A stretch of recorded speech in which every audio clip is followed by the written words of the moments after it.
역사는 완전해 보입니다. 교과서는 두껍고 박물관은 가득 차 있으며 연대표는 깔끔하게 정리되어 있습니다. 하지만 가까이 다가갈수록 이상한 것을 느끼게 됩니다.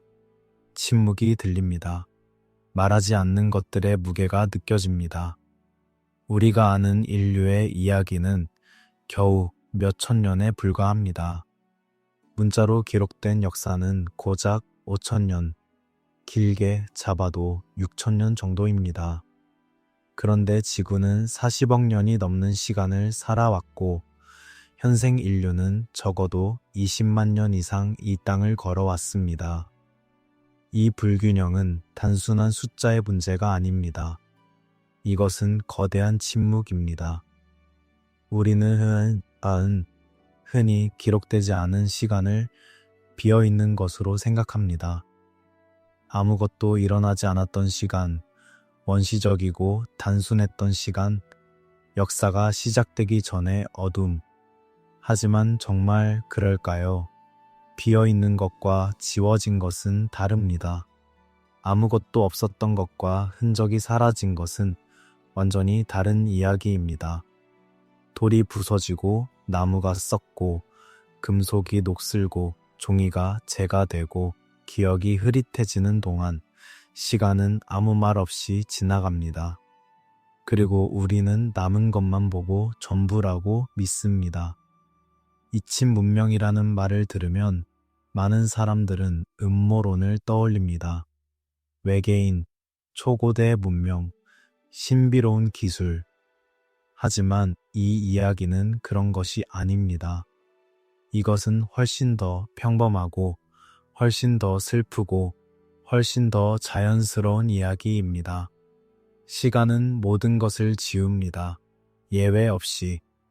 문명은 영원하지 않고 기록은 완벽하지 않으며 기억은 연속적이지 않습니다. 우리가 아는 것은 운 좋게 살아남은 조각들입니다. 그리고 우리가 모르는 것, 그 거대한 공백은 단지 시간의 자연스러운 작용일 뿐입니다. 이 이야기는 답을 주려는 것이 아닙니다. 이것은 듣는 연습입니다. 침묵을 듣는 법, 부제를 읽는 법, 질문을 품는 법. 부제는 증거가 될 수 있습니다. 없다는 것이 없었다는 뜻은 아닙니다. 발견되지 않았다는 것이 존재하지 않았다는 증명은 아닙니다. 고고학자들은 이것을 압니다. 그들은 땅을 파면서 매번 놀랍니다. 더 깊은 곳에 더 오래된 것이 있다는 사실에, 그리고 그 아래에는 또 무엇이 있을지 모른다는 사실에. 기억과 기록은 다릅니다. 기억은 살아있는 것이고 기록은 고정된 것입니다. 기억은 변하고 왜곡되고 희미해지지만 그 안에는 살아있는 무언가가 있습니다. 감정, 느낌, 분위기. 기록은 정확하려 하지만 차갑고 선택적이며 권력의 산물입니다. 무엇이 기록될 가치가 있는지, 무엇이 기억될 만한지를 결정하는 것은 언제나 살아남은 자들입니다. 승자들입니다. 권력을 가진 자들입니다. 그리고 그들이 선택하지 않은 것들은 조용히 사라집니다. 밤은 깊어갑니다. 당신의 호흡은 느려지고 생각은 부드럽게 흐릅니다. 이제부터 우리는 천천히 걸어갈 것입니다. 역사의 틈 사이로, 기록의 그림자 속으로, 잊혀진 것들이 속삭이는 곳으로. 서두를 필요는 없습니다. 판단할 필요도 없습니다.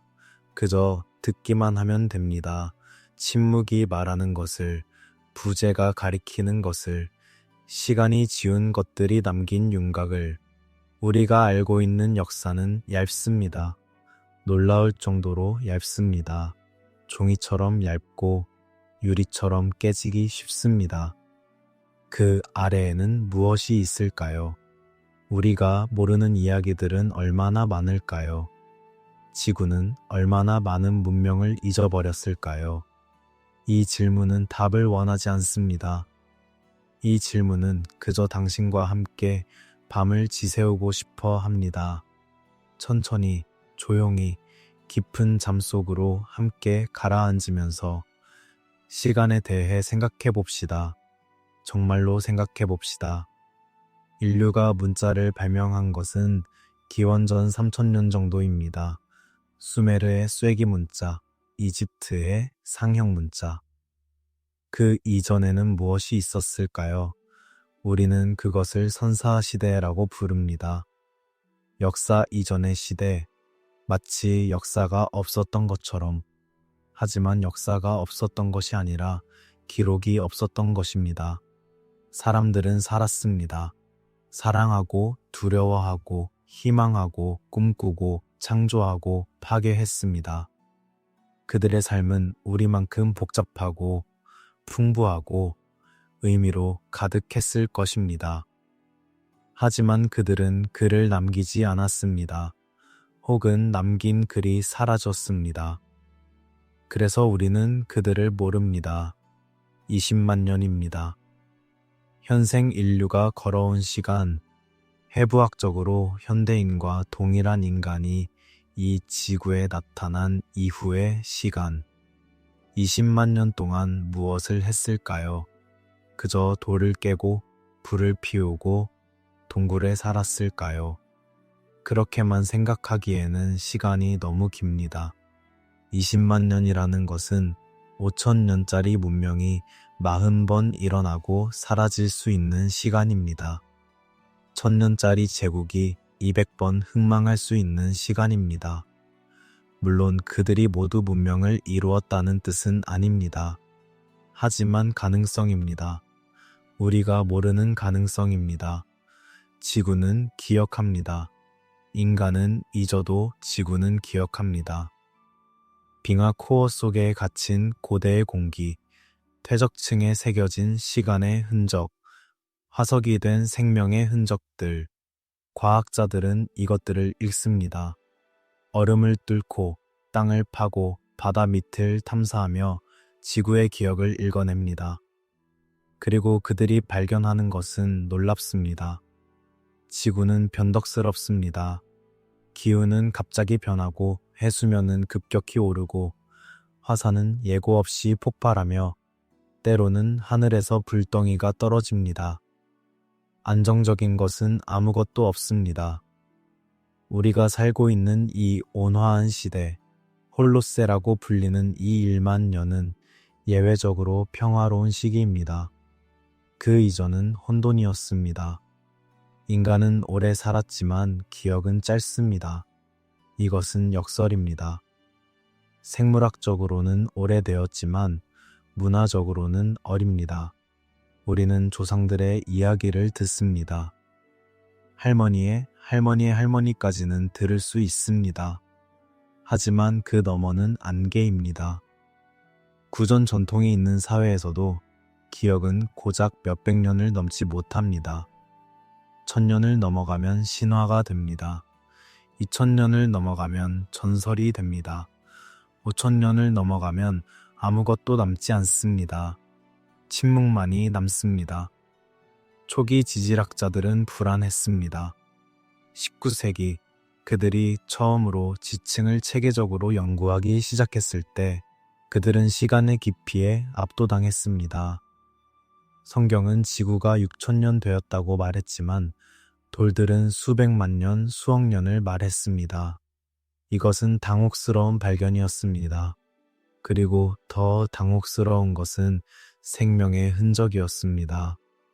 화석들, 이상한 생물들, 지금은 존재하지 않는 생물들, 멸종한 세계들, 지구는 한 번이 아니라 여러 번 다시 시작했습니다. 생명은 여러 번 번성하고 사라졌습니다. 공룡이 지배했던 시대, 삼엽충이 바다를 채웠던 시대, 그 이전의 이름도 없는 시대들. 인간은 가장 최근에 등장한 것에 불과합니다. 고고학자들도 비슷한 불안을 느꼈습니다. 도시가 도시 위에 묻혀 있었습니다. 트로이는 9개의 층으로 이루어져 있었습니다. 9번 세워지고 9번 무너진 도시. 예리코는 더 오래되었습니다. 기원전 9천년까지 거슬러 올라가는 정착지, 돌로 된 탑, 벽, 집들. 농경이 시작되기도 전에 사람들은 이미 도시를 짓고 있었습니다. 이것은 우리가 생각했던 것과 다릅니다. 문명은 단계적으로 발전한다고 배웠습니다. 수렵채집, 농경, 정착, 도시, 국가. 하지만 현실은 더 복잡합니다. 더 혼란스럽습니다. 순서는 흐트러져 있고 단계는 건너뛰어져 있으며 때로는 뒤로 돌아가기도 합니다. 우리가 알고 있는 가장 오래된 것이 정말 최초일까요? 이 질문은 계속 반복됩니다. 매번 새로운 발견이 있을 때마다 가장 오래된 도구, 가장 오래된 예술, 가장 오래된 건축물, 기록은 계속 갱신됩니다. 10년 전에는 3만 년 전이 가장 오래된 동굴벽화였습니다. 지금은 6만 년 전의 것도 발견되었습니다. 스페인의 동굴에서, 인도네시아의 섬에서, 그리고 아마도 더 오래된 것들이 아직 발견되지 않은 채 어딘가에 숨어 있을 것입니다. 우리가 최초라고 부르는 것은 단지 지금까지 발견된 것 중 가장 오래된 것일 뿐입니다. 진짜 최초는 모릅니다. 아마도 영원히 모를 것입니다. 인류의 기억은 연속적이지 않습니다. 이것은 중요한 깨달음입니다. 우리는 과거로부터 끊어져 있습니다. 완전히 끊어진 것은 아니지만 실처럼 가느다랗게 이어져 있을 뿐입니다. 그리고 그 실은 여러 번 끊어졌다가 다시 이어집니다. 문명이 무너질 때마다, 전쟁이 일어날 때마다, 재앙이 닥칠 때마다 실은 끊어집니다. 그리고 살아남은 사람들은 다시 시작합니다. 때로는 이전의 지식을 가지고, 때로는 아무것도 없이 그들은 폐허 위에 새로운 것을 짓습니다. 그리고 시간이 지나면 그들조차 아래에 무엇이 묻혀 있는지 잊어버립니다. 진보라는 개념은 연결성을 전제합니다. 한 세대가 다음 세대에게 지식을 물려주고 그렇게 조금씩 쌓여간다는 생각. 하지만 이것은 이상적인 상황입니다. 현실에서는 지식이 사라집니다. 자주, 쉽게, 완전히. 도서관이 불타고 학자들이 죽고 제국이 무너지고 언어가 잊히고 글자가 해독되지 않은 채 남습니다. 우리는 이집트 상형 문자를 1800년 동안 읽지 못했습니다. 로제타석이 발견될 때까지. 마야 문자는 100년이 넘도록 수수께끼였습니다. 그리고 아직도 해독되지 않은 문자들이 있습니다. 인더스 문자, 선형 문자, A, 롱고롱고. 이것들은 잃어버린 목소리입니다. 아무도 듣지 못하는 외침입니다. 기록이 끊길 때 문명은 실제로 사라지는가? 아니면 단지 우리의 시야에서 사라질 뿐인가? 이것은 철학적 질문처럼 들리지만 실제로는 매우 실용적인 질문입니다. 고고학자들은 이것을 매일 마주합니다. 어떤 문화는 갑자기 사라집니다. 도기가 더 이상 만들어지지 않고 건축 양식이 바뀌고 정착지가 버려집니다. 무슨 일이 있었던 걸까요? 전쟁, 질병, 기후변화, 아니면 단순히 이주. 대부분의 경우 우리는 모릅니다. 증거는 침묵합니다. 당신의 눈꺼풀은 무겁습니다. 생각은 물처럼 흐릅니다. 시간의 깊이를 느끼면서 당신은 조금씩 가라앉습니다. 20만 년이라는 시간 속으로. 그 시간은 너무 길어서 상상하기 어렵습니다. 하지만 느낄 수는 있습니다. 침묵의 무게로, 잊혀진 것들의 무게로. 우리 앞에 살았던 모든 사람들, 이름도 없고 얼굴도 없지만 분명히 존재했던 사람들의 무게로. 진보의 이야기는 우리에게 위안을 줍니다. 우리는 계속 앞으로 나아간다고, 더 나아진다고, 더 많이 안다고 믿습니다.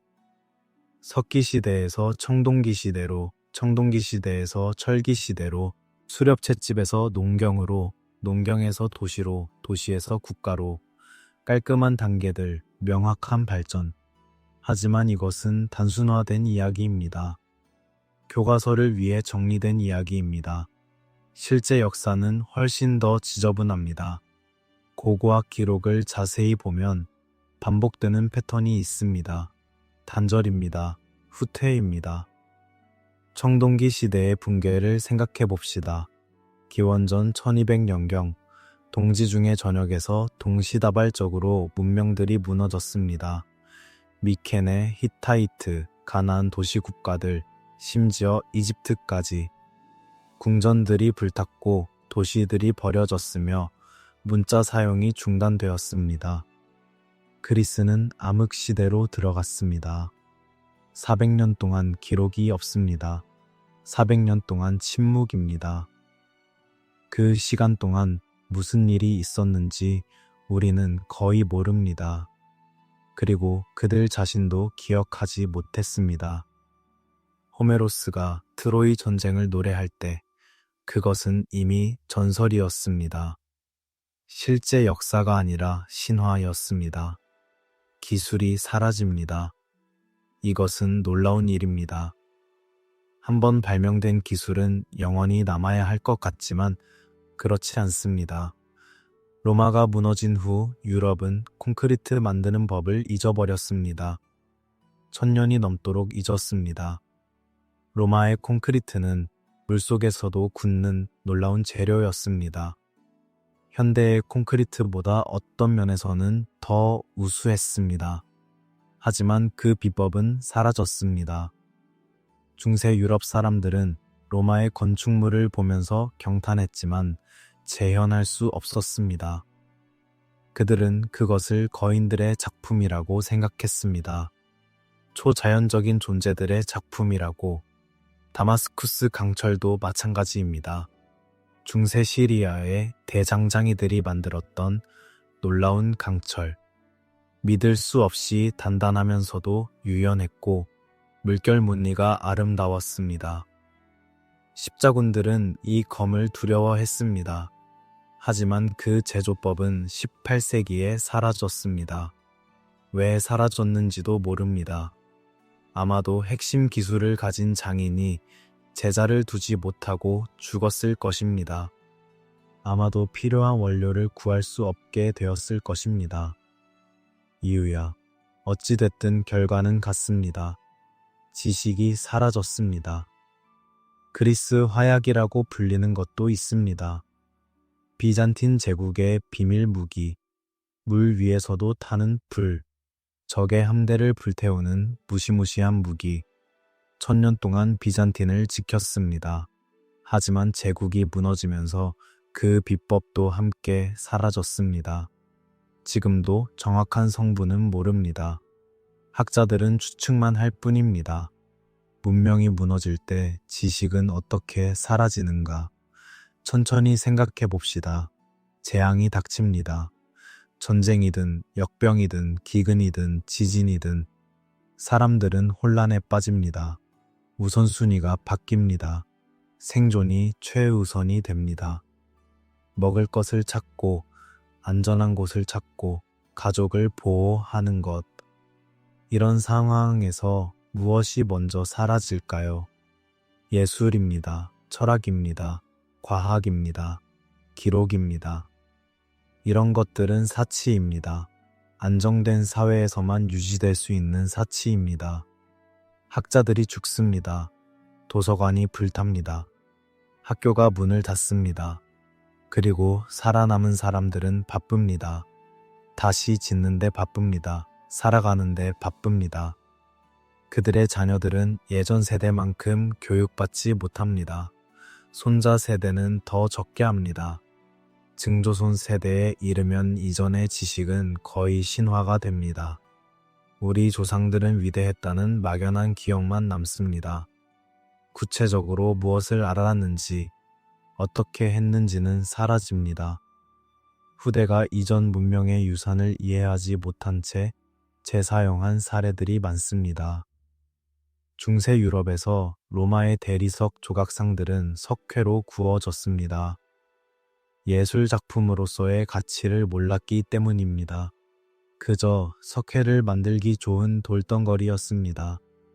이집트의 피라미드는 중세 카이로를 짓는데 차해석장으로 쓰였습니다.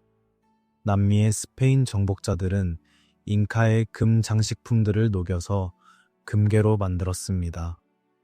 예술적 가치, 역사적 의미, 이런 것들은 관심 밖이었습니다. 그들에게는 그저 금이었습니다. 기억은 개인이 아니라 제도와 사회 구조에 의존합니다. 이것은 중요한 통찰입니다. 개인의 기억은 짧습니다. 100년도 차에 안 됩니다.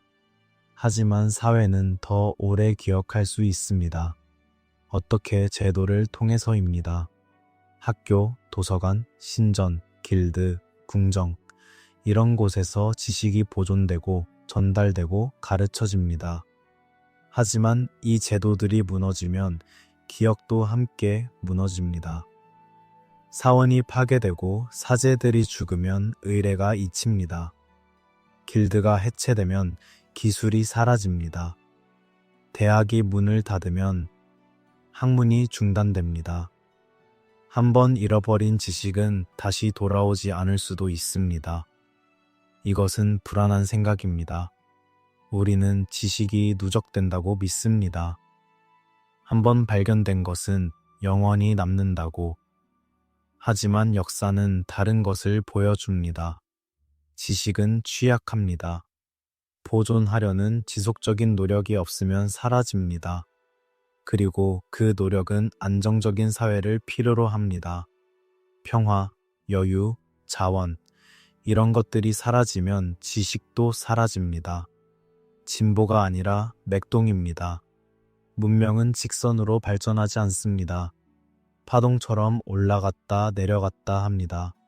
심장의 박동처럼, 숨을 들이쉬었다 내쉬는 것처럼.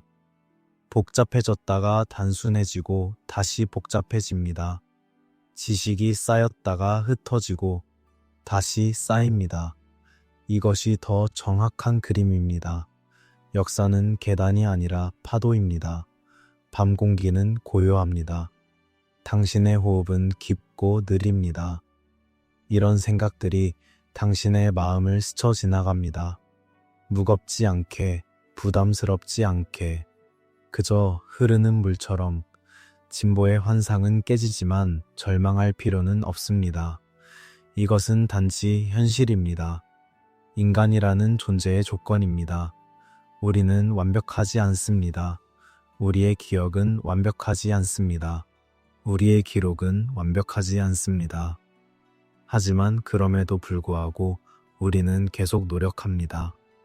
기억하려고, 보존하려고, 전달을 하려고, 그리고 그것으로 충분합니다. 신화는 단순한 이야기가 아닙니다. 우리는 흔히 신화를 허구로 취급합니다. 상상의 산물, 미개한 사람들의 미신. 하지만 천천히 조심스럽게 다가가 보면 다른 것이 보입니다. 신화는 기억의 잔해입니다. 부서지고 변형되고 상징화되었지만 그래도 기억입니다. 전 세계의 신화에는 이상한 패턴이 있습니다. 너무 비슷해서 우연이라고 하기 어려운 패턴. 이전 시대에 대한 이야기입니다. 지금보다 더 나았던 시대, 혹은 완전히 달랐던 시대, 황금시대라고 불리는 것. 그리스 신화에서는 크로노스가 다스리던 시대였습니다.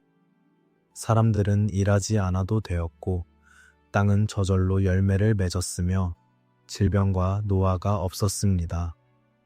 힌두교에서는 사타유가라고 합니다. 완벽한 시대, 사람들은 수천 년을 살았고 덕과 지혜가 충만했습니다. 물론 이것은 이상화된 과거입니다. 향수입니다. 모든 문화는 과거를 미화하는 경향이 있습니다. 하지만 그것만은 아닙니다. 대홍수 이야기를 봅시다. 성경의 노아 이야기는 유명합니다. 하지만 홍수 이야기는 성경에만 있는 것이 아닙니다. 수메르의 길가메시 서사시에도 있습니다. 더 오래된 버전입니다. 우트나피시팀이라는 사람이 배를 만들어 홍수에서 살아남습니다. 힌두교의 마누 이야기도 비슷합니다. 물고기의 경고를 듣고 배를 준비합니다. 중국의 공과 우 이야기에서도 대홍수가 등장합니다. 북미 원주민들에게도 홍수 신화가 있습니다. 남미에도 호주에도 아프리카에도 있습니다. 왜 이렇게 많은 문화가 홍수 이야기를 가지고 있을까요? 흔한 설명은 이렇습니다. 모든 문화가 강가에 살았고 홍수를 경험했으니 당연하다고.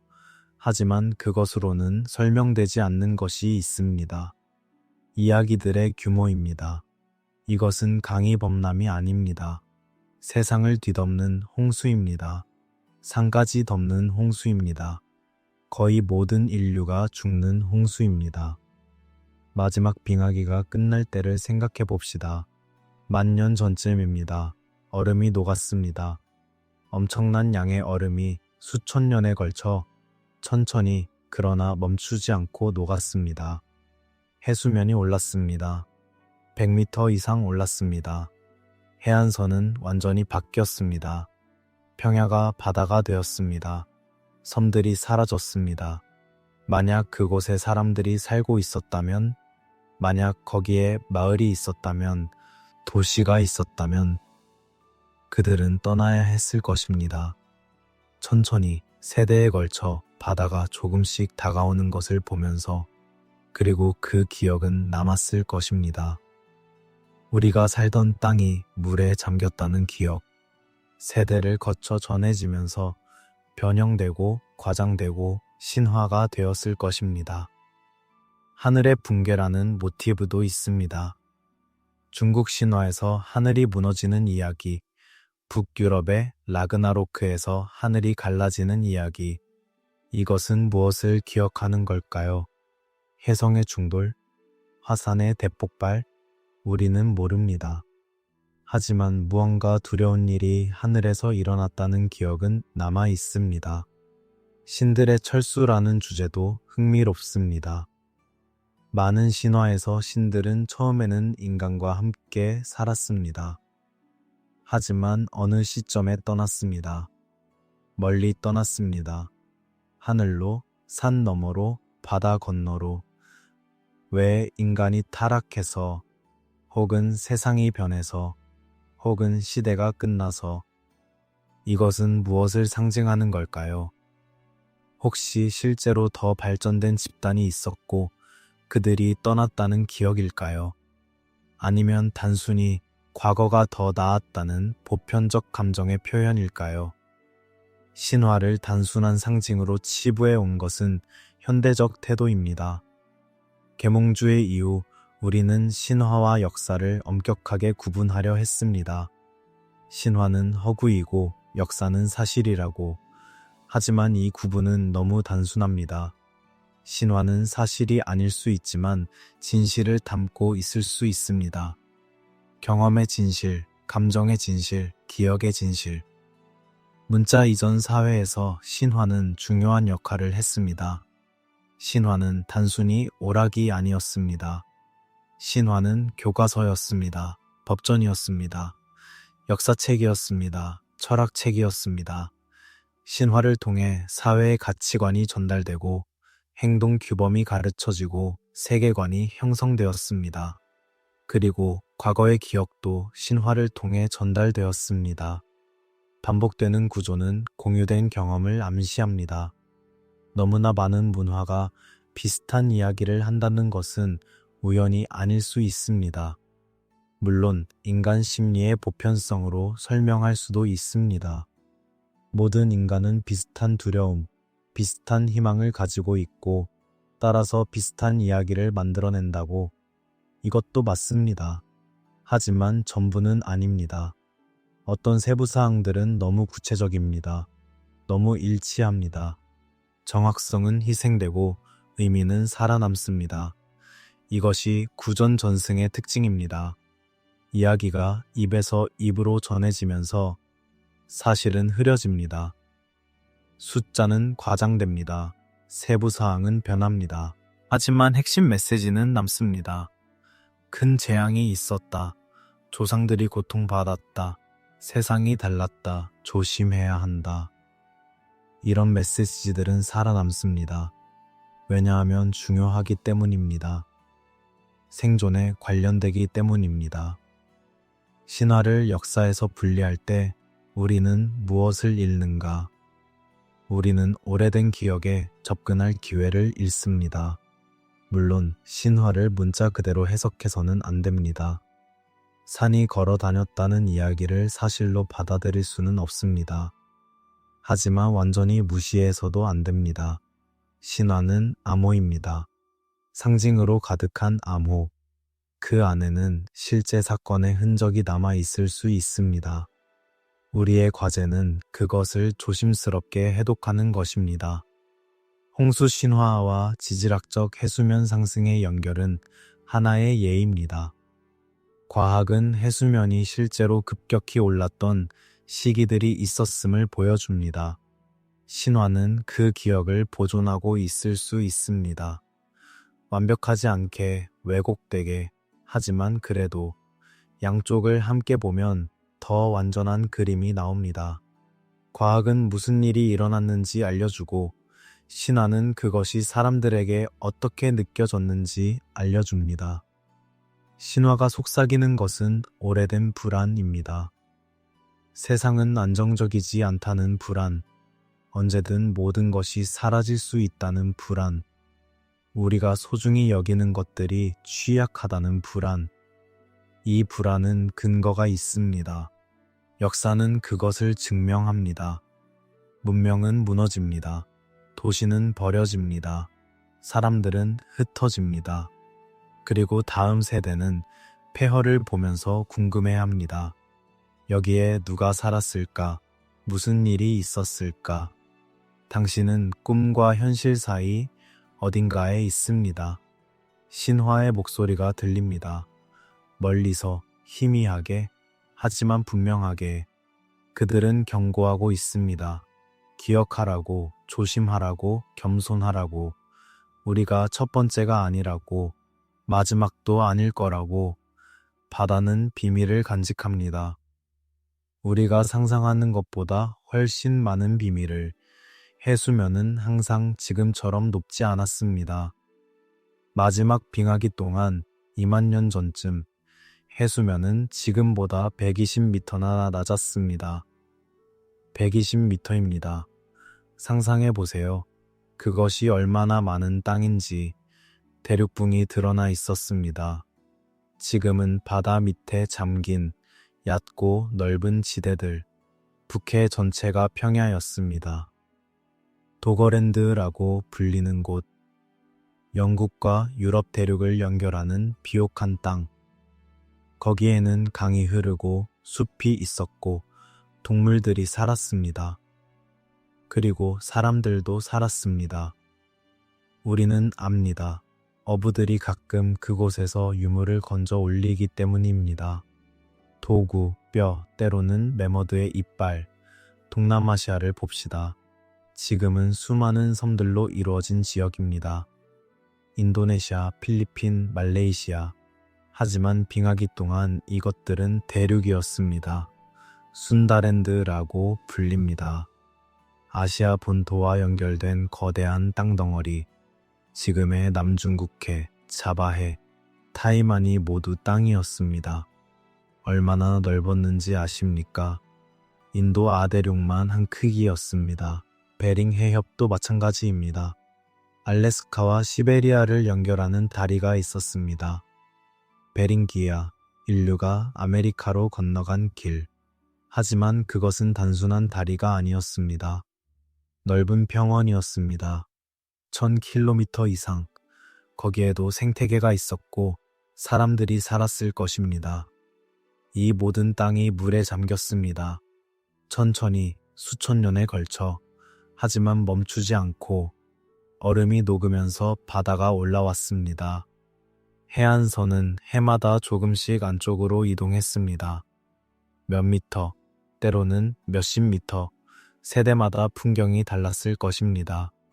할아버지가 어릴 적 뛰놀던 곳이 아버지 세대에는 습지가 되고 손자 세대에는 바다가 되었을 것입니다. 인류는 물가에 정착하는 경향이 있습니다. 강가, 호숫가, 바닷가. 이유는 명확합니다. 물이 필요하고 물고기가 필요하고 교역로가 필요합니다. 고고학 유적지의 분포를 보면 알 수 있습니다. 대부분이 물가에 있습니다. 지금도 세계 인구의 대다수가 해안에서 100km 이내에 살고 있습니다. 과거에도 그랬을 것입니다. 아마 더 심했을 것입니다. 만약 가장 중요한 정착지들이 해안에 있었다면, 그리고 해수면이 100m 이상 올랐다면 우리가 잃은 것은 무엇일까요? 가장 오래되고 가장 발전했을 수 있는 유적지들이 지금 바다 밑에 있을 수 있습니다. 우리가 발견하는 내륙의 유적지들은 어쩌면 이류에 불과할 수 있습니다. 중요한 것들은 해안에 있었고 그것들은 사라졌습니다. 수중고고학은 어렵습니다.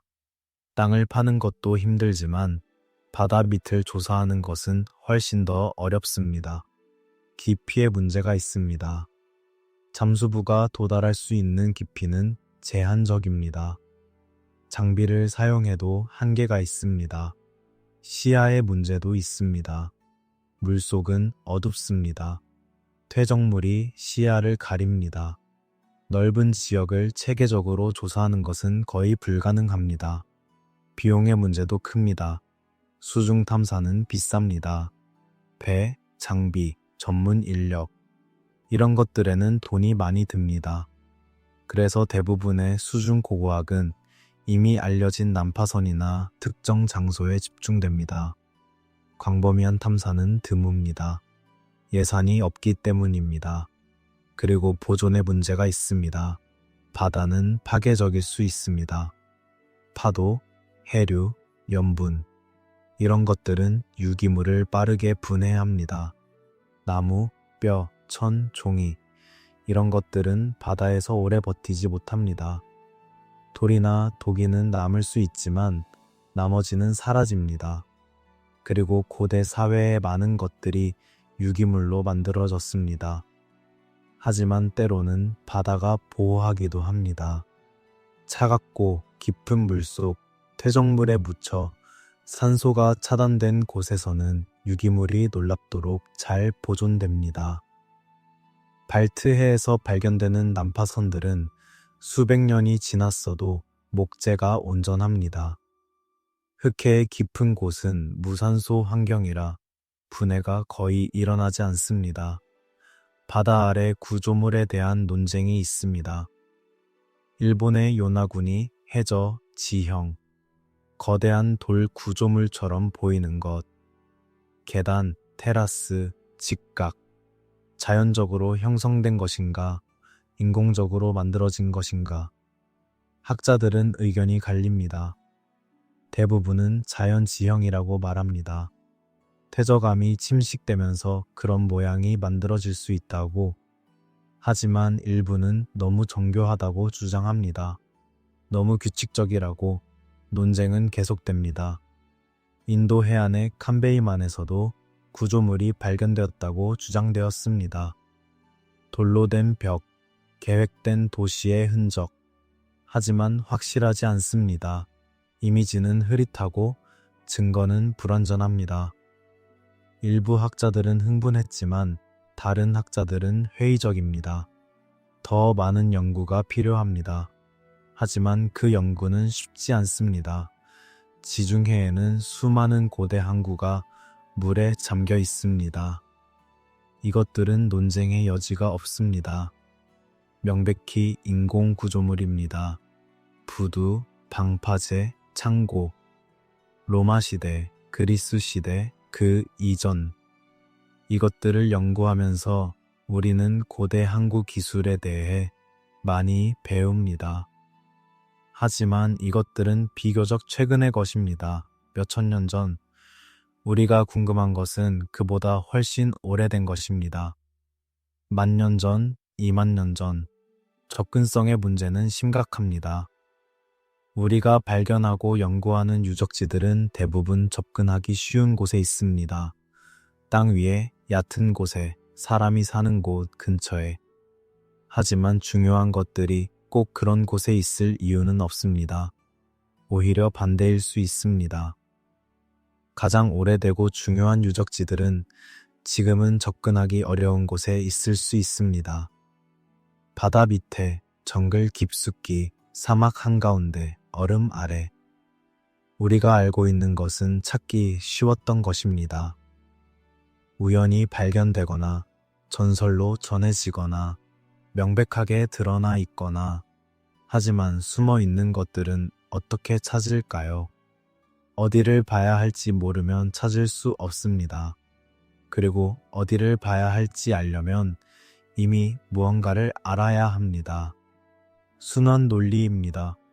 해양은 파괴자가 아니라 보관자일 수 있습니다.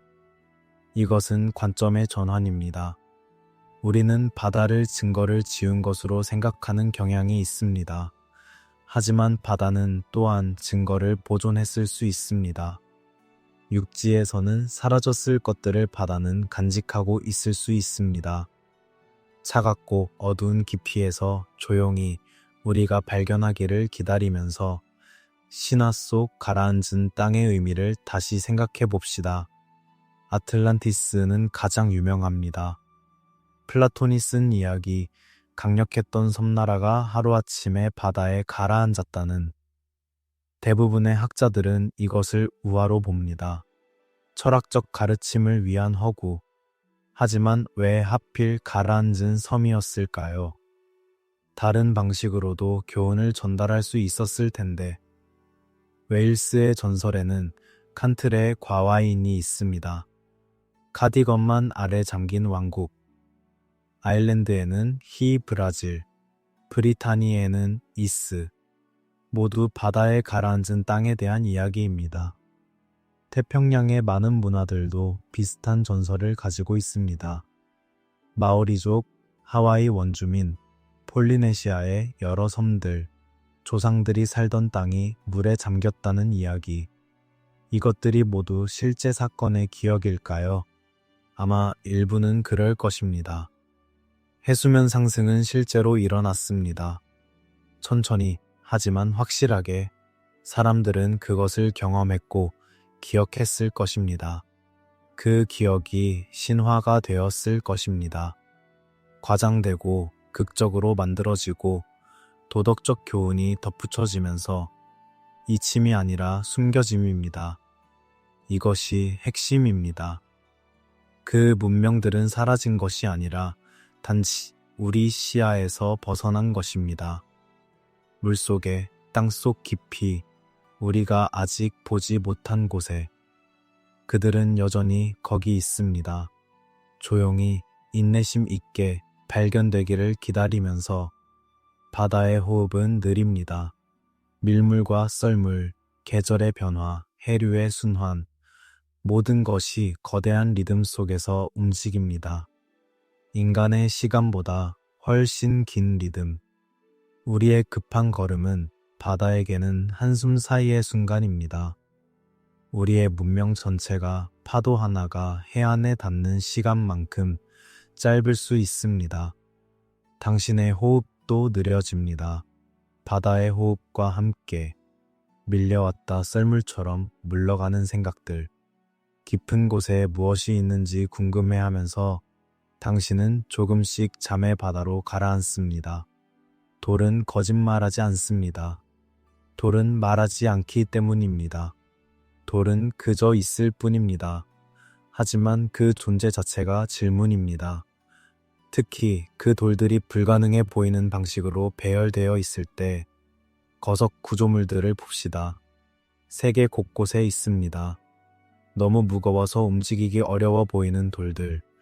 너무 정밀하게 맞물려 있어서 종이 한 장 들어갈 틈이 없는 돌들. 사우스 스톤헨지의 거대한 입석들, 각각 수십 톤씩 나갑니다. 어떻게 운반했을까요? 어떻게 세웠을까요? 이집트의 피라미드는 더 극적입니다.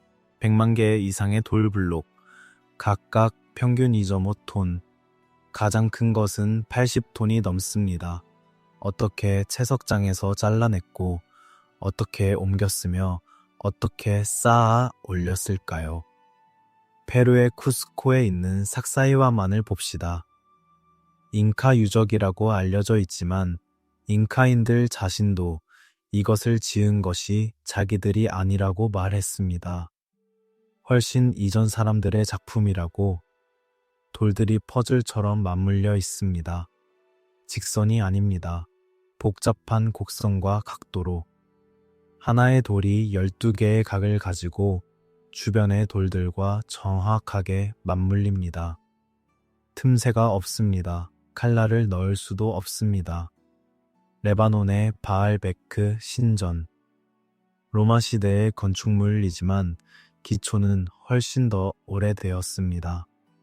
그곳에는 지구상에서 가장 큰 가공된 돌들이 있습니다. 삼석 틸리톤이라고 불리는 3개의 거대한 블록. 각각 1000톤이 넘습니다. 1000톤입니다. 상상이 되십니까? 현대의 가장 큰 크레인도 들어 올리기 어려운 무게입니다. 로마인들도 이것을 어떻게 옮겼는지 기록을 남기지 않았습니다. 아마도 그들도 몰랐을 것입니다. 이미 거기 있었기 때문입니다. 시대와 기술 수준 사이에 불균형이 있습니다. 우리는 역사를 단계적으로 생각합니다. 석기 시대 사람들은 간단한 것만 만들 수 있었고, 청동기 시대는 조금 더 복잡한 것을, 철기 시대는 더욱 정교한 것을 만들었다고. 하지만 증거는 항상 이 도식에 들어맞지 않습니다. 고대 이집트의 화강암 화병들을 봅시다. 왕조 이전 시대, 기원전 3000년 이전의 것들. 완벽하게 대칭적입니다. 벽의 두께가 균일합니다. 몇 밀리미터밖에 안 되는 얇은 벽. 어떻게 만들었을까요? 청동 도구로는 화강감을 그렇게 정밀하게 가공할 수 없습니다. 현대의 공작 기계 없이는 그런 정확도를 달성하기 어렵습니다. 천문학적 정렬은 또 다른 수수께끼입니다. 많은 고대 구조물들이 천문학적으로 의미 있는 방향을 향하고 있습니다. 스톤헨지는 하지의 일출을 가리킵니다. 이집트의 피라미드들은 북극성과 정확하게 정렬되어 있습니다. 오차가 1도의 몇십 분의 1밖에 안 됩니다. 마야의 신전들은 금성의 움직임을 추적합니다. 앙코르와트는 춘분의 태양이 정확히 중앙탑 위로 뜨도록 설계되었습니다. 이런 정렬을 만들려면 장기간의 관측이 필요합니다. 하늘을 수십 년, 어쩌면 수백 년 동안 관찰해야 합니다. 패턴을 기록하고 계산하고 예측해야 합니다. 이것은 단순한 작업이 아닙니다. 이것은 과학입니다. 천문학입니다. 수학입니다. 그리고 이런 지식을 건축에 적용할 만큼의 제도적 연속성이 필요합니다. 지식을 보존하고 전달할 수 있는 사회 구조가 필요합니다. 천재적 예외라는 설명이 자주 등장합니다. 어떤 구조물이 시대에 비해 너무 앞서 있으면 우리는 말합니다. 천재가 있었나 보다. 특별히 재능 있는 건축가, 엔지니어, 예술가. 이것도 가능한 설명입니다. 천재는 존재합니다. 하지만 이 설명에는 한계가 있습니다. 천재 한 사람이 할 수 있는 일은 제한적입니다. 거대한 구조물을 짓는 것은 한 사람의 일이 아닙니다. 수백, 수천 명의 사람들이 필요합니다. 조직이 필요합니다. 자원이 필요합니다. 그리고 가장 중요한 것은 기술적 기반이 필요합니다. 기술은 갑자기 생기지 않습니다. 이것은 중요한 원칙입니다. 복잡한 기술은 더 단순한 기술 위에 쌓입니다. 철을 재련하려면 먼저 구리를 다루는 법을 알아야 합니다. 아치를 만들려면 먼저 돌을 쌓는 법을 알아야 합니다. 복잡한 수학을 하려면 먼저 기본적인 산수를 알아야 합니다. 단계를 건너뛸 수는 없습니다. 적어도 이론상으로는. 하지만 때로는 단계가 보이지 않습니다. 어떤 문명은 갑자기 복잡한 기술을 가진 채로 나타납니다. 준비 단계가 없이, 시행착오의 흔적이 없이 완성된 형태로. 이것은 어떻게 설명할 수 있을까요? 몇 가지 가능성이 있습니다. 첫째, 준비 단계가 있었지만 증거가 사라졌다. 둘째, 다른 곳에서 기술을 배워왔다. 셋째, 우리가 놓친 무언가가 있다. 후대가 이해하지 못한 채 신성한 사례들이 많습니다. 로마 제국이 무너진 후 유럽인들은 로마의 수도교, 도로, 건축물을 보면서 경탄했지만 재현할 수 없었습니다. 그들은 이것을 악마의 작품이라고 생각하기도 했습니다. 너무 완벽해서 인간의 작품이 아니라고.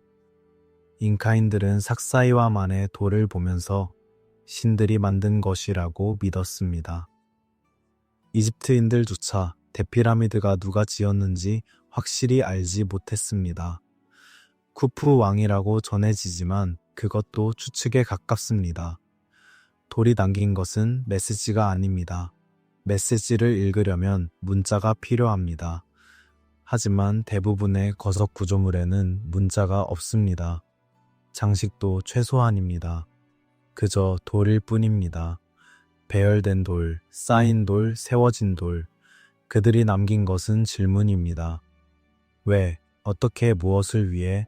우리는 답을 추측합니다. 신전이었을 것이다. 무덤이었을 것이다. 천문대였을 것이다. 이 추측들은 합리적입니다. 증거에 기반한 추측입니다. 하지만 확실하지는 않습니다. 돌은 침묵합니다. 돌은 우리의 이론에 찬성하지도 반대하지도 않습니다.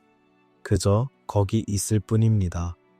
이것들이 시작이 아니라 마지막 흔적일 가능성을 생각해 봅시다. 우리는 보통 가정합니다. 우리가 발견하는 것이 그 문명의 전성기라고. 하지만 반대일 수도 있습니다. 우리가 보는 것은 끝일 수도 있습니다. 마지막 노력, 마지막 기념물, 사라지기 전의 마지막 외침. 문명이 쇠퇴할 때 때로는 더 거대한 것을 짓습니다. 과거의 영광을 되찾으려는 시도로, 혹은 신들을 달래려는 필사적 노력으로. 모아이를 생각해 봅시다.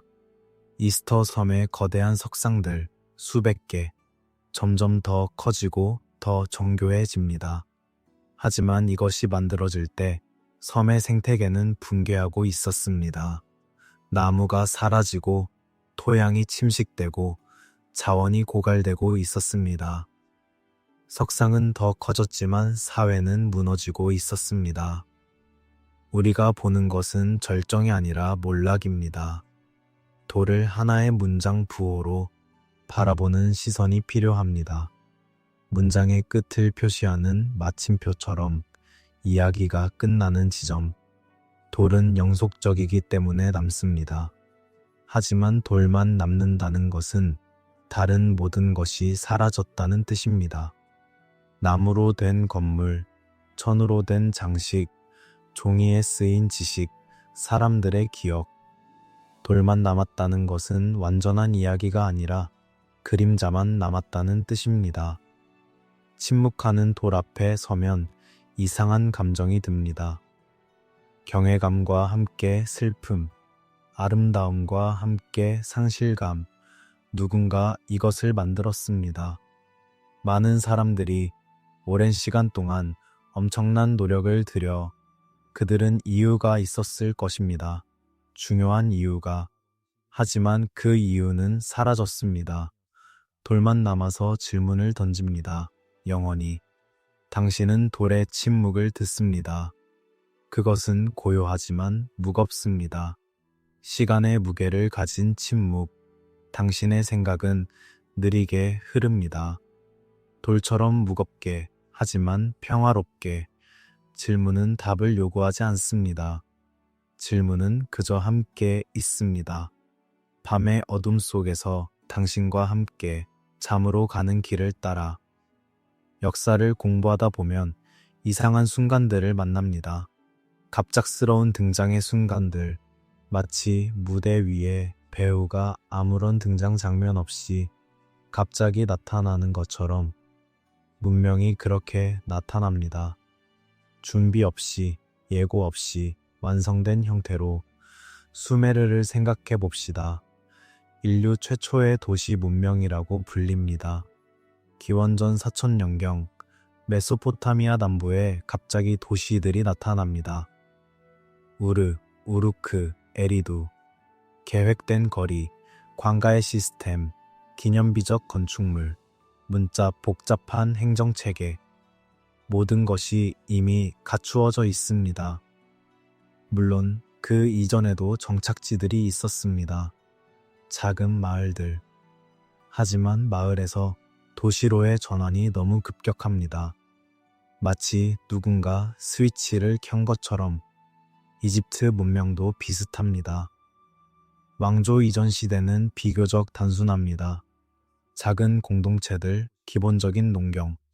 그런데 기원전 3100년경 갑자기 통일 왕국이 나타납니다. 그리고 거의 동시에 상형 문자가, 기념비적 건축이, 복잡한 종교 체계가 등장합니다. 첫 번째 왕조부터 이미 성숙한 문명의 특징들을 모두 갖추고 있습니다. 인더스 계곡 문명도 마찬가지입니다. 기원전 2500년경 갑자기 거대한 도시들이 나타납니다. 하라파, 모헨조다로, 표준화된 벽돌, 계획된 도시 구조, 정교한 배수 시스템, 문자. 이전 단계가 분명히 있었을 텐데 그것이 명확하지 않습니다. 작은 정착지에서 큰 도시로의 점진적 발전이 보이지 않습니다. 기원불명이라는 표현이 자주 사용됩니다. 고고학 논문에서 이 표현을 보면 불편함이 느껴집니다.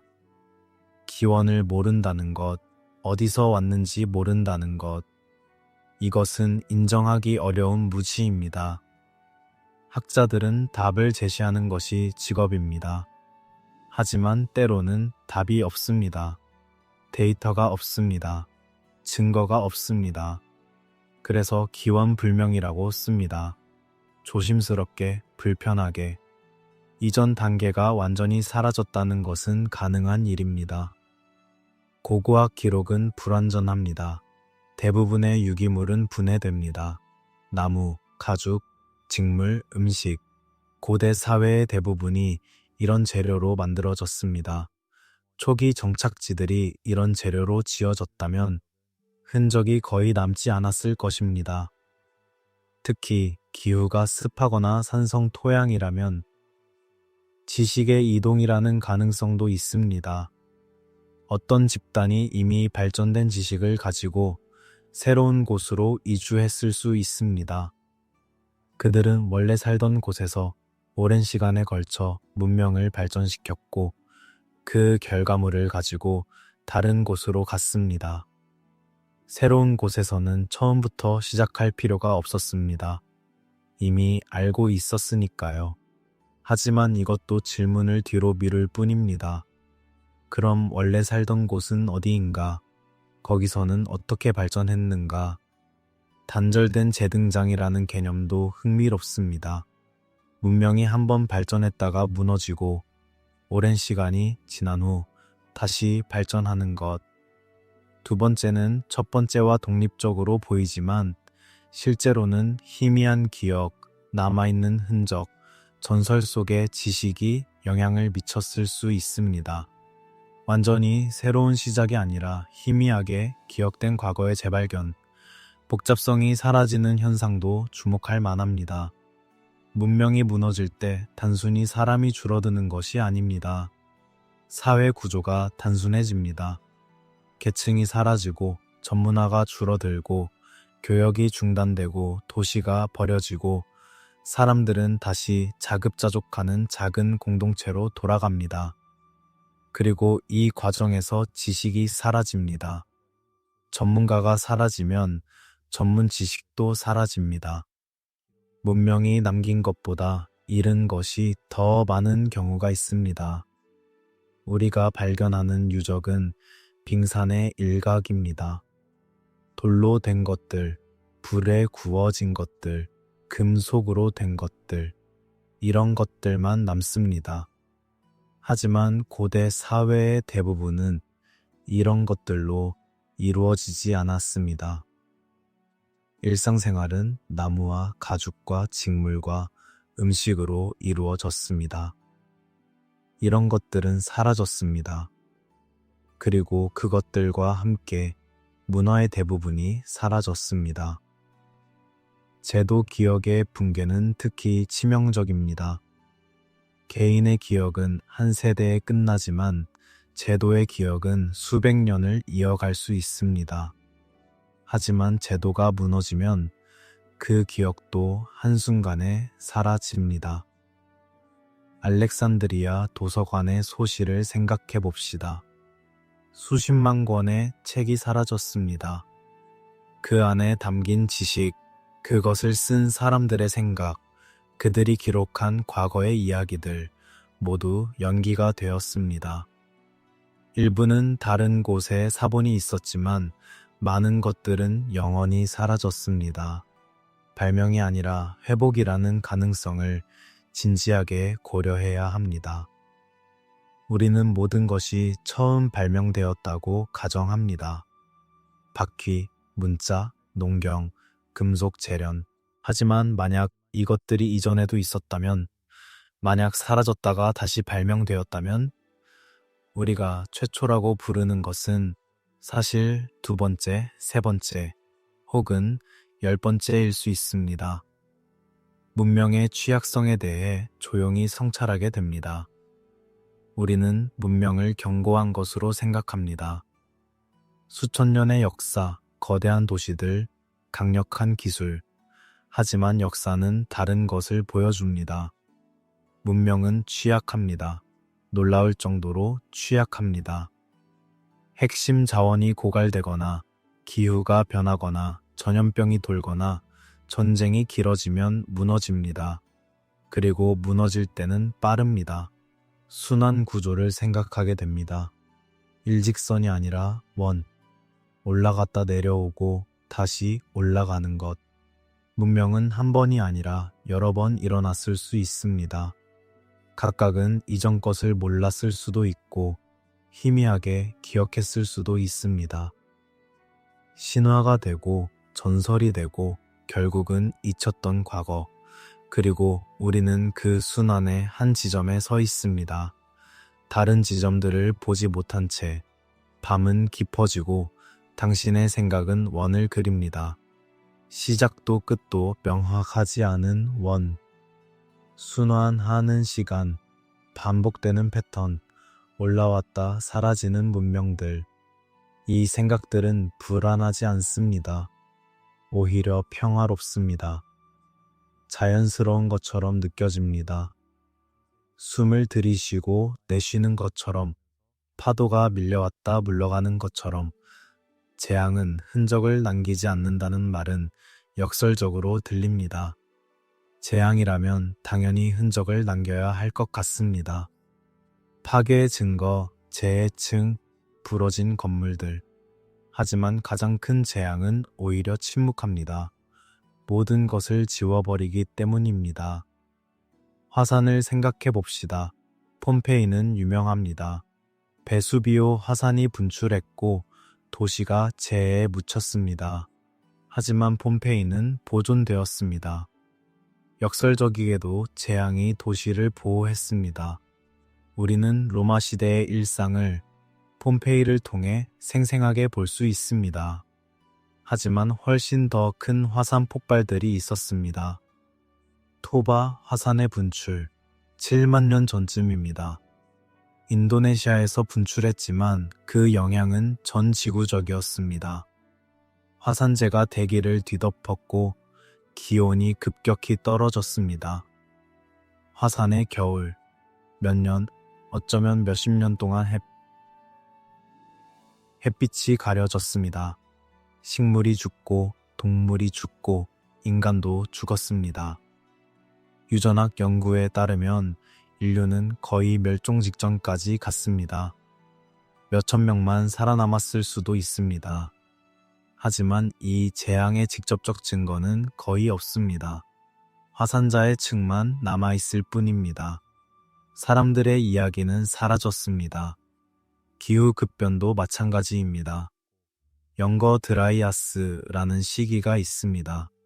기원전 1만 900년에서 1만 700년 사이 빙하기가 끝나가고 있었습니다. 기후가 따뜻해지고 있었습니다. 그런데 갑자기 다시 추워졌습니다. 1200년 동안 빙하기 수준의 추위가 돌아왔습니다. 왜 그랬는지 정확한 원인은 아직도 논쟁 중입니다. 빙하가 녹으면서 담수가 대서양으로 유입되어 해류가 변했을 수도 있고 해성이나 소행성이 충돌했을 수도 있습니다. 그 시기 북방구 전역에서 메가파우나가 멸종했습니다. 매머드, 검치호, 거대한 나무늘보, 인간의 사냥 때문이라는 설도 있지만 기후변화가 결정적이었을 가능성이 큽니다. 그리고 인간도 큰 영향을 받았을 것입니다. 식량이 부족해지고 추위가 심해지고 살던 곳을 떠나야 했을 것입니다. 만약 그 이전에 복잡한 사회가 있었다면 무너졌을 것입니다. 하지만 그 증거를 찾기는 어렵습니다. 왜냐하면 가장 좋은 정착지들이 있었을 해안 지역이 지금은 바다 밑에 잠겨있기 때문입니다. 충돌 사건도 가능성이 있습니다. 지구는 자주 충돌을 경험했습니다. 작은 운석은 매일 떨어집니다. 대부분은 대기에서 타버립니다. 하지만 큰 것들은 지표면에 도달합니다. 공룡을 멸종시킨 것이 소행성 충돌이었습니다. 6,500만 년 전 지름 10km짜리 소행성이 멕시코 유카탄 반도에 떨어졌습니다. 그 충격으로 지구 생태계가 붕괴했습니다. 그 이후에도 큰 충돌들이 있었습니다. 다행히 공룡 멸종만큼 큰 것은 없었지만요. 하지만 작은 충돌도 국지적으로는 치명적일 수 있습니다. 1만 년 전 어딘가에 수백 미터짜리 해성 조각이 떨어졌다면 산맥에, 얼음 위에, 바다에 직접적 증거는 찾기 어렵겠지만 영향은 컸을 것입니다. 쓰나미, 산불, 겨울, 문명을 지우는 것은 멸종이 아니라 중단입니다. 이것이 중요한 구분입니다. 재앙이 모든 사람을 죽일 필요는 없습니다. 사회를 유지할 수 없을 만큼만 죽이면 됩니다. 전문가들이 죽고 제도가 붕괴하고 교역이 중단되고 도시가 버려지면 문명은 끝입니다. 사람들은 살아남지만 그들이 유지하는 것은 생존뿐입니다. 재앙 이후의 적응은 단순화입니다. 복잡함을 유지할 여유가 없습니다. 예술, 철학, 과학, 이런 것들은 사치입니다. 먹을 것을 찾고 따뜻하게 지내고 안전한 곳을 찾는 것이 우선입니다. 문자가 사라집니다. 읽고 쓸 시간이 없고 가르칠 여유가 없기 때문입니다. 한 세대 만에 문맹 사회로 돌아갈 수 있습니다. 두 세대 만에 문자가 있었다는 사실조차 잊힐 수 있습니다. 지식이 사라지는 방식은 구체적으로 상상할 수 있습니다. 재앙이 닥칩니다. 사제가 죽습니다. 그는 천문 관측의 비밀을 알고 있었지만 제자를 완전히 가르치지 못했습니다. 대장장이가 죽습니다. 그는 특별한 강철을 만드는 법을 알았지만 아들은 아직 어렸습니다. 도서관이 불탑니다. 가장 오래된 기록들, 역사책들, 의학 논문들 모두 재가 됩니다. 살아남은 사람들은 내일을 걱정합니다. 과거를 기록할 여유가 없습니다. 생존자에게는 상실이 정상으로 느껴집니다. 이것이 가장 슬픈 부분입니다. 재앙을 경험한 세대는 이전이 어땠는지 기억합니다. 그들은 상실을 애도합니다. 하지만 그들의 자녀는 재앙 이후의 세상에서 태어났습니다. 그들에게는 이것이 정상입니다. 이것이 세상이 원래 그런 것입니다. 할아버지가 옛날 이야기를 하면 그것은 전설처럼 들립니다. 믿기 어려운 이야기, 마법 같은 시대의 이야기, 증손주 세대에는 완전히 신화가 됩니다. 동시다발적 붕괴의 가능성도 있습니다. 청동기 시대의 붕괴가 그랬습니다. 기원전 1200년경 지중해 전역의 문명들이 거의 동시에 무너졌습니다. 한 곳의 문제가 아니었습니다. 모든 곳의 문제였습니다. 왜? 아마도 여러 요인이 결합했을 것입니다. 기후변화로 가뭄이 들고 기근이 발생하고 사람들이 이동하고 교역이 중단되고 한 곳이 무너지면 연쇄적으로 다른 곳들도 무너졌을 것입니다. 문명들은 고립되어 있지 않았습니다. 서로 연결되어 있었습니다. 그 연결이 강점이었지만 동시에 취약점이기도 했습니다.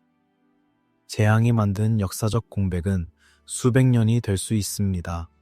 그리스의 암흑시대처럼 400년 동안 기록이 거의 없습니다.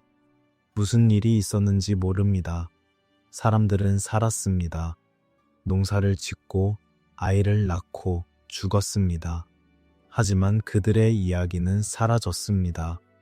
기록할 사람이 없었기 때문입니다. 혹은 기록이 사라졌기 때문입니다. 우리가 처음이라 부르는 것을 재해석해야 합니다. 수메르가 최초의 문명이라고 말할 때 우리가 의미하는 것은 무엇인가? 최초로 문자를 남긴 문명? 최초로 우리가 발견한 문명? 정말로 최초인가? 아니면 최초로 살아남은 것인가? 이전에 다른 것들이 있었지만 흔적이 남지 않았을 가능성은 잔잔한 불안이 밤 공기를 채웁니다. 하지만 이것은 두려움이 아닙니다. 이것은 인식입니다. 우리가 서 있는 곳이 얼마나 취약한지에 대한 인식, 우리 아래에 얼마나 많은 층들이 묻혀 있는지에 대한 인식, 당신의 호흡은 깊고 느립니다. 이 불안은 당신을 잠에서 깨우는 것이 아니라 더 깊은 잠으로 안내합니다. 받아들임의 잠, 모르는 것을 인정하는 평화, 기억은 선택됩니다. 이것은 자연스러운 일이기도 하고 조작의 결과이기도 합니다. 모든 것을 기억할 수는 없습니다. 선택이 필요합니다. 하지만 누가 선택하는가, 무엇을 기준으로 선택하는가, 이것이 문제입니다. 기록은 권력의 산물입니다. 글을 쓸 줄 아는 사람은 소수였습니다. 고대 사회에서 문해율은 매우 낮았습니다. 대부분의 사람들은 글을 읽지도 쓰지도 못했습니다. 글을 아는 사람들은 특권층이었습니다. 사제, 서기관, 관료, 귀족, 그들이 기록했습니다. 그들의 관점에서 그들이 중요하다고 생각하는 것을, 무엇이 복사되고 무엇이 버려지는가, 양피지는 비쌌습니다. 파피루스도 마찬가지였습니다. 돌에 새기는 것은 노동 집약적이었습니다. 모든 것을 기록할 수는 없었습니다. 선택해야 했습니다. 왕의 업적은 기록되었습니다. 신전의 의례는 기록되었습니다. 법과 조약은 기록되었습니다. 하지만 평범한 사람들의 삶은, 농부의 생각은, 노예의 고통은 기록되지 않았습니다. 그들의 목소리는 침묵 속에 사라졌습니다. 중세 유럽에서 양피지는 재사용되었습니다. 오래된 텍스트를 지우고 그 위에 새로운 것을 썼습니다. 팔림프세스트라고 합니다. 무엇이 지워졌는가? 때로는 고전 문학이었습니다. 때로는 과학 논문이었습니다. 때로는 역사 기록이었습니다. 덜 중요하다고 여겨졌던 것들, 혹은 단순히 나중에 쓰려는 사람의 관심 밖이었던 것들. 우리는 지워진 텍스트를 복원하려고 노력합니다. 현대 기술로 희미한 흔적을 읽어냅니다. 하지만 모든 것을 복원할 수는 없습니다. 제국과 종교가 기억을 정리하는 방식은 체계적입니다. 로마 제국은 정복한 지역의 역사를 로마의 시각으로 다시 썼습니다. 기독교는 유럽의 기억을 재편했습니다. 이교도의 기록은 파괴되거나 수정되었습니다. 중국의 각 왕조는 이전 왕조의 역사를 썼습니다. 공식적으로 자신들의 정당성을 확립하는 방식으로 승자가 역사를 쓴다는 말은 진실입니다. 혼란은 기록되지 않습니다. 혼란의 시기에는 기록할 여유가 없습니다. 전쟁, 역병, 기근, 이런 시기에는 생존이 우선입니다. 그리고 혼란이 지나간 후 사람들은 빨리 잊고 싶어 합니다. 고통스러운 기억입니다. 다음 세대는 구체적으로 알고 싶어 하지 않습니다. 그저 나쁜 시절이었다는 것만 압니다. 세부 사항은 흐려집니다. 불편한 과거는 단순화됩니다. 내전, 학살, 배신, 이런 것들은 기록하기 불편합니다. 특히 승자가 그것에 연루되어 있다면 그래서 단순화됩니다. 복잡한 갈등은 선과 악의 싸움으로, 정치적 투쟁은 운명의 필연으로, 실패한 실험은 언급되지 않습니다. 부끄러운 사건은 최소화됩니다. 시간이 지나면 이 단순화된 버전이 진실로 받아들여집니다. 고고학과 학문 역시 서사의 일부입니다. 우리는 고고학이 객관적이라고 생각합니다. 과학적이라고. 하지만 고고학자도 사람입니다. 그들도 자기 시대의 편견을 가지고 있습니다. 19세기 고고학자들은 진보의 관점에서 역사를 봤습니다. 서구 문명이 정점이라고 믿었습니다. 20세기 고고학자들도 각자의 이론적 틀을 가지고 있었습니다. 그 틀이 그들이 보는 것을 결정했습니다. 발굴할 곳을 선택하는 것부터 선택입니다. 어디를 팔 것인가? 예산은 제한적입니다. 인력도 제한적입니다. 이미 알려진 중요한 장소를 팔 것인가? 아니면 새로운 곳을 시도할 것인가? 대부분은 안전한 선택을 합니다. 그래서 어떤 지역은 많이 연구되고 어떤 지역은 거의 연구되지 않습니다. 그리고 연구되지 않은 곳에 대해서는 알 수 없습니다. 발견한 것을 어떻게 해석하는가도 선택입니다. 같은 유물을 보고도 학자들은 다른 결론을 내립니다. 이것은 신전인가 궁전인가? 이것은 교역의 증거인가 정복의 증거인가? 이 문명은 평화로웠는가 호전적이었는가? 데이터는 같지만 해석은 다릅니다. 그리고 한번 확립된 해석은 쉽게 바뀌지 않습니다. 안정이 불확실성을 밀어냅니다. 사람들은 명확한 답을 원합니다. 모른다는 답은 불편합니다. 그래서 불확실한 것들은 서서히 확실한 것으로 바뀝니다. 아마도는 사라지고 가능성은 사실이 됩니다. 교과서는 단순해야 하니까요. 대중성은 흥미로워야 하니까요. 불확실성은 흥미롭지 않습니다. 그래서 편집됩니다. 선형 역사관이 주는 위안은 큽니다. 시작이 있고 진행이 있고 발전이 있다는 생각, 우리가 어디서 왔는지 알고 어디로 가는지 안다는 생각, 이것은 안정감을 줍니다. 의미를 줍니다. 하지만 현실은 더 혼란스럽습니다. 역사는 지저분합니다. 순서는 뒤죽박죽이고 원인과 결과는 불명확하며 많은 것이 우연과 사고의 결과입니다. 하지만 이런 혼란스러운 역사는 가르치기 어렵고 이해하기 어렵고 받아들이기 어렵습니다. 이침은 음모가 아니라 관성입니다. 누군가 의도적으로 과거를 지우려 하지 않아도 과거는 지워집니다. 그냥 관심이 없으면 됩니다. 보존하려는 노력이 없으면 됩니다. 전달하려는 의지가 없으면 됩니다. 자연스럽게 사라집니다. 종이는 썩고 기억은 흐려지고 우선순위는 바뀝니다. 그리고 어느 순간 아무도 기억하지 않습니다. 현재 우리가 선택하고 있는 기억을 생각해 봅시다. 지금 이 순간에도 선택이 일어나고 있습니다. 무엇을 디지털화할 것인가? 어떤 건물을 보존할 것인가? 어떤 문서를 아카이브할 것인가? 어떤 이야기를 가르칠 것인가? 이 선택들이 미래 세대가 우리에 대해 알게 될 것을 결정합니다. 그리고 우리도 편향되어 있습니다. 우리도 불완전합니다. 미래의 사람들은 우리의 시대를 보면서 궁금해할 것입니다.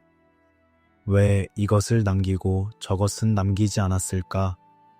무엇을 숨기려 했을까? 아니면 단순히 무엇이 중요한지 몰랐을까? 당신의 생각은 현재와 과거 사이를 표류합니다. 우리도 언젠가는 과거가 될 것입니다. 우리의 기록도 불완전할 것입니다. 우리의 목소리도 선택적으로 들릴 것입니다. 하지만 지금 이 순간 우리는 여기 있습니다. 호흡하고 생각하고 선택하고 있습니다. 이것만으로도 의미가 있습니다. 완벽하지 않아도 모든 것을 알지 못해도 마지막 질문은 조용히 다가옵니다. 피할 수 없는 질문입니다. 우리는 기억될 것인가? 지구는 계속 움직입니다. 멈추지 않습니다. 파는 이동하고 산은 솟아오르고 바다는 넓어졌다 좁아집니다. 지진이 일어나고 화산이 분출하고 해안선이 변합니다. 우리가 짓는 모든 것은 이 움직이는 표면 위에 있습니다. 영원할 것처럼 보이는 건물도, 기념비도, 도시도 결국은 지질학적 시간 앞에서는 한순간입니다. 문명은 예외가 아니라 일시적 상태입니다. 이것을 받아들이기는 어렵습니다. 우리는 영속성을 추구합니다. 대리석에 이름을 새기고 청동으로 동상을 만들고 책을 쓰고 기념관을 짓습니다. 기억되고 싶어 합니다. 하지만 지구의 관점에서 보면 문명은 꽃과 같습니다. 잠깐 피었다가 지는 것, 아름답지만 덧없는 것. 우리가 특별하다고 믿는 이유는 많습니다. 우리는 기술을 가지고 있습니다. 과학을 가지고 있습니다. 전 세계를 연결하는 통신망을 가지고 있습니다. 우주로 나갈 수 있습니다. 원자를 쪼갤 수 있습니다. 유전자를 편집할 수 있습니다. 분명히 이전의 어떤 문명보다 발전했습니다. 그렇다면 우리는 살아남을 수 있지 않을까요? 기록될 수 있지 않을까요? 디지털 기록의 취약성을 생각해 봅시다. 우리는 역사상 가장 많은 것을 기록하는 시대에 살고 있습니다. 매일 수억 장의 사진이 찍힙니다. 수억 개의 메시지가 전송됩니다. 모든 것이 기록됩니다. 하지만 이 기록들은 어디에 있습니까? 서버에, 클라우드에, 하드 드라이브에. 전기가 필요합니다. 유지 보수가 필요합니다. 기술이 필요합니다.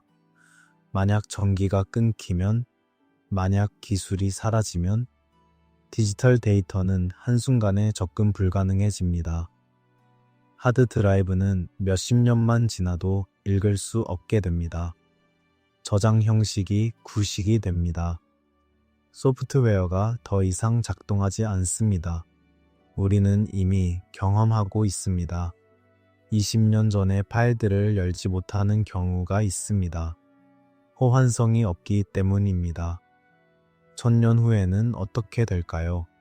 역설적이게도 고대의 돌 비문이 현대의 디지털 기록보다 오래 살아남을 수 있습니다. 돌은 전기가 필요 없습니다. 소프트웨어가 필요 없습니다. 그냥 있으면 됩니다. 물론 부서지고 침식되고 묻힐 수 있습니다. 하지만 조건이 맞으면 수천 년을 버팁니다. 디지털 데이터는 능동적 유지 보수 없이는 몇십 년도 버티기 어렵습니다. 지금도 진행 중인 망각이 있습니다. 언어가 사라지고 있습니다. 매년 여러 개의 언어가 마지막 화자와 함께 죽습니다. 그 언어로 전해지던 이야기, 노래, 지식도 함께 사라집니다. 생태계가 파괴되고 있습니다. 종이 멸종하고 있습니다. 이것도 기억의 상실입니다. 진화의 역사, 적응의 역사가 사라지는 것입니다.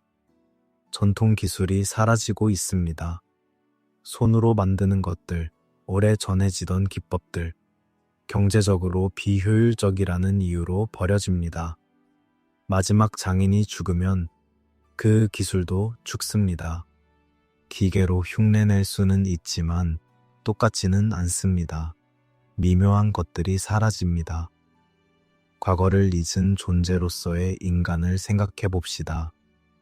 우리는 이미 많은 것을 잊었습니다. 우리 종의 역사 대부분을 10만 년, 20만 년 동안의 이야기를 그 시간 동안 살았던 수십억 명의 사람들을 그들의 사랑, 두려움, 꿈, 창조물 모두 사라졌습니다. 그리고 앞으로도 계속 잊을 것입니다. 이것은 비극이 아니라 조건입니다. 인간이라는 조건. 질문은 닫히지 않고 남습니다. 이것이 이 이야기의 본질입니다. 답을 주는 것이 아니라 질문과 함께 있는 법을 배우는 것.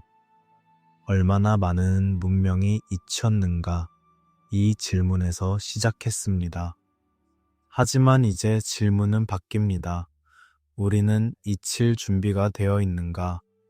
준비라는 것이 가능한가? 아마도 아닐 것입니다. 아무도 잊히고 싶어 하지 않습니다. 우리는 본능적으로 저항합니다. 기록하고 보존하고 기념하고 전달하려 합니다. 이것은 좋은 것입니다. 의미 있는 것입니다. 하지만 동시에 겸손이 필요합니다. 우리의 노력이 충분하지 않을 수도 있다는 것을 인정하는 겸손. 우리가 남길 것은 무엇일까요? 만약 지금부터 10,000년 후에 고고학자가 우리의 유적을 발견한다면 무엇을 볼까요? 플라스틱이 남아있을 것입니다. 지금은 골칫거리지만 미래에는 우리 시대의 화석이 될 것입니다. 콘크리트 구조물이 남아있을 것입니다. 부분적으로 부서져서 하지만 뭔가 여기 있었다는 증거로 어쩌면 금속도 일부 남아있을 것입니다. 녹슬었지만 형태는 알아볼 수 있게. 하지만 우리의 이야기는, 우리의 생각은 우리가 누구였는지, 무엇을 믿었는지, 무엇을 꿈꿨는지 이런 것들은 물질이 아닙니다. 쉽게 사라집니다. 미래의 고고학자는 우리의 도시를 보고 놀랄 것입니다. 하지만 이해하지는 못할 수도 있습니다. 우리를 신화로 만들 수도 있습니다. 거인들이 살았던 시대, 마법 같은 기술을 가진 사람들, 이상한 물건들을 만들었지만 결국 사라진 사람들. 이것은 슬픈 생각입니다. 하지만 또한 연결하는 생각입니다. 우리 전에 있었던 모든 문명과 우리를 연결합니다. 그들도 영원하고 싶었을 것입니다. 그들도 기억되고 싶었을 것입니다. 그들도 중요하다고 느꼈을 것입니다. 그리고 그들은 부분적으로 성공했습니다. 우리가 그들을 기억하니까요. 불완전하게, 단편적으로, 하지만 그래도 어쩌면 이것으로 충분할지도 모릅니다. 완전한 기억이 아니라 흔적만으로도, 우리가 여기 있었다는 증거만으로도, 우리가 살았고, 창조했고, 사랑했고, 노력했다는 증거, 세부 사항은 사라져도 본질은 남을 수 있습니다. 우리가 인간이었다는 것, 우리가 의미를 추구했다는 것, 조용한 숨결이 밤을 채웁니다. 당신의 호흡, 세상의 호흡, 시간의 호흡, 모두 하나의 리듬 속에서 질문들은 답을 찾지 못했지만 그것으로 괜찮습니다. 모든 질문이 답을 필요로 하는 것은 아닙니다. 어떤 질문들은 그저 함께 있기 위한 것입니다. 밤을 통과하는 동안 잠으로 가는 길에서 지구는 계속 돌아갑니다. 별들은 계속 움직입니다. 시간은 계속 흐릅니다. 그리고 그 속에서 우리는 잠깐 빛을 냅니다. 촛불처럼 짧지만 진실하게 우리의 빛이 꺼진 후에도 우주는 계속될 것입니다. 하지만 우리가 빛났다는 사실, 그 자체로 의미가 있습니다. 당신은 이제 거의 잠들었습니다. 생각들이 희미해지고 경계가 흐려지고 깨어있음과 꿈 사이 어딘가에 있습니다. 이것이 좋은 곳입니다. 안전한 곳입니다. 여기서 당신은 쉴 수 있습니다. 이 이야기를 들어주셔서 감사합니다. 질문들과 함께 밤을 지새워 주셔서, 역사의 침묵을 함께 들어주셔서 당신이 편안한 잠을 자기를 바랍니다. 꿈속에서 길을 잃지 않기를, 아침에 다시 깨어나기를. 그리고 혹시 이런 이야기가 마음에 드셨다면 다음에도 함께 하시기를 바랍니다.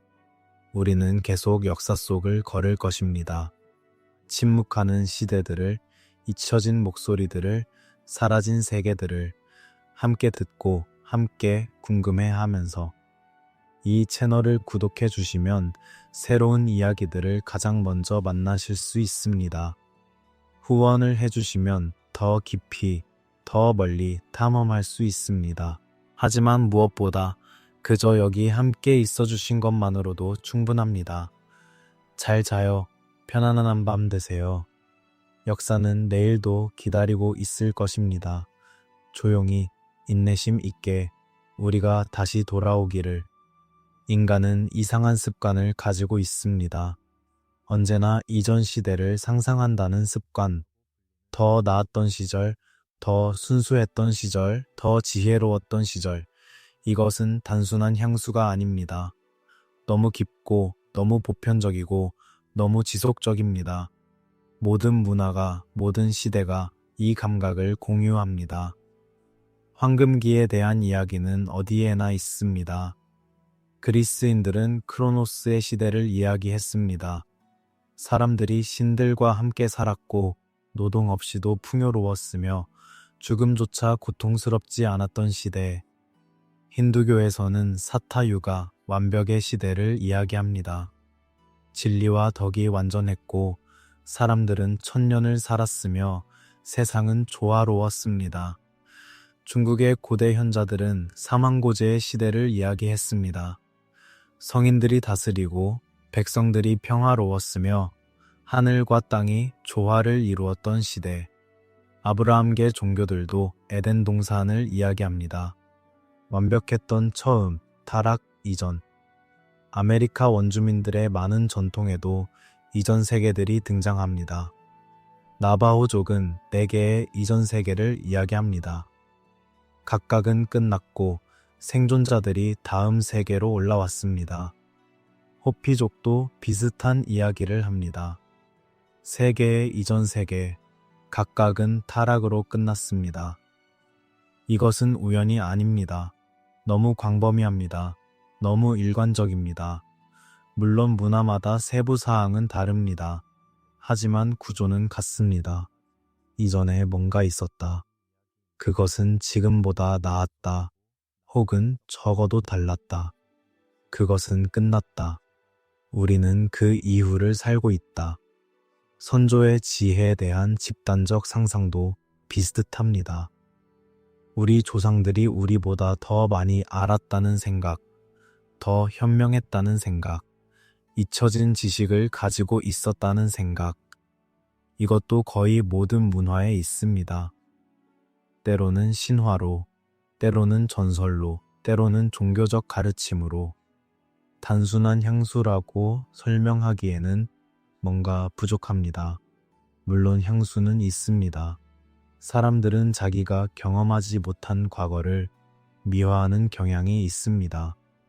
할아버지 세대는 항상 더 강인했고, 더 도덕적이었고, 더 단순했다고 말합니다. 이것은 심리학적으로 이해할 수 있습니다. 현재의 복잡함과 불안에서 벗어나고 싶은 욕구. 하지만 이것만으로는 설명이 안 됩니다. 왜냐하면 이 감각은 개인의 기억을 훨씬 넘어서기 때문입니다. 수백 년, 수천 년 전을 이야기합니다. 아무도 경험하지 못한 시대를, 할아버지의 할아버지도 몰랐던 시대를, 그런데도 구체적으로 이야기합니다. 생생하게 확신을 가지고 어쩌면 이것은 경험의 잔향일지도 모릅니다. 직접 경험은 아니지만 흔적, 집단적 기억의 희미한 메아리, 문명이 실제로 무너졌던 경험, 더 나았던 시절이 실제로 있었고 그것이 끝났던 경험, 이 경험이 너무 강렬해서 신화가 되었고 신화가 문화 속에 새겨졌고 세대를 넘어 전해졌습니다. 우리는 왜 항상 무언가를 잃어버렸다고 느끼는가? 이것은 깊은 질문입니다. 현대 사회는 역사상 가장 풍요롭습니다.